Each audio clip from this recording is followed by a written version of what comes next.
অবশেষে জামিন পেলেন রাজ্যের প্রাক্তন খাদ্যমন্ত্রী জ্যোতিপ্রিয় মল্লিক। রেশন দুর্নীতি মামলায় ইডির বিশেষ আদালতে জামিন পেলেন তিনি। গ্রেপ্তারির প্রায় 14 মাস পর আদালত থেকে জামিন পেলেন জ্যোতিপ্রিয় মল্লিক। 50,000 টাকার ব্যক্তিগত বন্ডে জামিন দেওয়া হয়েছে জ্যোতিপ্রিয়কে। জামিন দিতে গিয়ে বিচারক বলেন 14 মাস জেলে রয়েছেন জ্যোতিপ্রিয় মল্লিক। এই মামলায় অন্য অভিযুক্তরা জামিন পেয়েছেন, তাই তাকেও জামিন দেওয়া হলো। রেশন দুর্নীতি কাণ্ডে প্রাক্তন খাদ্যমন্ত্রী জ্যোতিপ্রিয় মল্লিকের জামিন আটকাতে মরিয়া ছিল ইডি। জ্যোতিপ্রিয় মল্লিক যে রেশন দুর্নীতি কাণ্ডে অন্যতম প্রধান চক্রী তা বোঝাতে বিশেষ সিবিআই আদালতের প্রাক্তন মন্ত্রীকে দুর্নীতির গঙ্গাসাগর বলেও দাবি করেছেন ইডি।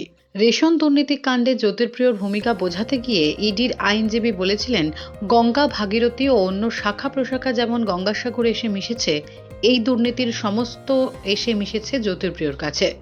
চাল বিক্রি থেকে গম বিক্রি, রেশন দুর্নীতির টাকা এসেছে তার কাছে। টাকা এসেছে তারই পরিচালিত 3 সংস্থায়। ওই 3 সংস্থায় তারই লোক বসে। অ্যাকাউন্টও খোলা হয়েছে তারই পরিচিত লোকেদের নিয়ে। ইডির পক্ষ থেকে আরও অভিযোগ করা হয়েছিল, জ্যোতিপ্রিয়ই এই গোটা দুর্নীতির রিমাস্টার ছিলেন। আড়ালে থেকেই গোটাটা পরিচালনা করেছেন তিনি। যে সময় এই রেশন দুর্নীতি হয়েছে তখন জ্যোতিপ্রিয় মল্লিক নিজেও ক্ষমতাশালী ছিলেন বলে আদালতে সওয়াল করেন ইডির আইনজীবী। প্রসঙ্গত, রেশন দুর্নীতি কাণ্ডে ইতিমধ্যেই অন্যতম মূল অভিযুক্ত বাকিবুর রহমান, বনগাঁর প্রাক্তন পুরপ্রধান শঙ্কর আড্ড সহ বেশ কয়েকজন জামিন পেয়েছেন। অসুস্থতার কারণ দেখিয়ে অনেকদিন ধরেই আদালত থেকে জামিন পাওয়ার চেষ্টা করছিলেন জ্যোতিপ্রিয় মল্লিকও।